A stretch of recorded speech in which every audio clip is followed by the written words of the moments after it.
Tanya Ross of TR Academy of Movement and Therapy. Thank you for joining me on yet another video to do with nerve sliding or nerve flossing.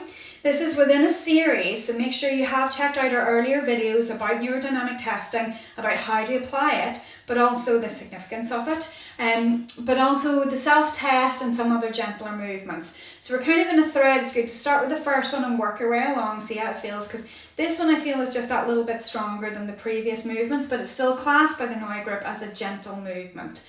So with this, the actual movement itself, it's called No More Dishes. They like to keep it humorous to help you remember. But with the arms in front, you could do one arm at a time. I kind of like to do both, so you're working bilaterally.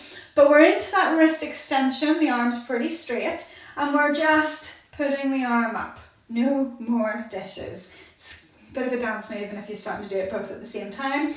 But certainly as you're going through it, you're going for that extension through the elbow, through the wrist.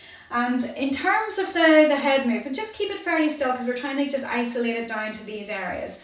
But as you're going through and you reach it into, if you're starting to recreate nervy symptoms, again, maybe you don't go the whole way. Maybe you have a slight bend in the elbow. Maybe you're not just as strongly pulling back in wrist extension. So when you're taking it through these movements, again, keep them short of any recreation of symptoms, any nervy symptoms.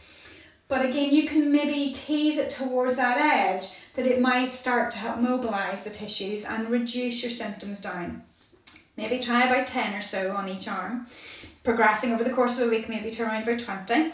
But again, I can't reiterate enough, make sure that you've seen the previous information so that it helps to build you along this safe and progressively.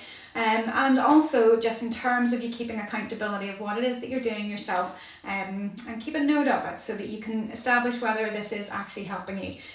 Any doubts whatsoever, please make sure you do see a medical professional. I can't stress that enough because you do not want to irritate nerve tissue if it's already irritated. But I'm hoping that these may be just a little bit of information that may help to tone some symptoms down for you. So I'm hoping it's been helpful. Like, subscribe, and leave us a comment. And we're going to move on to other tests as well within the neurodynamic testing. So check those out too, maybe a different nerve that you're affected with. But hopefully you find this information useful. Hope to see you again soon. Thanks for watching.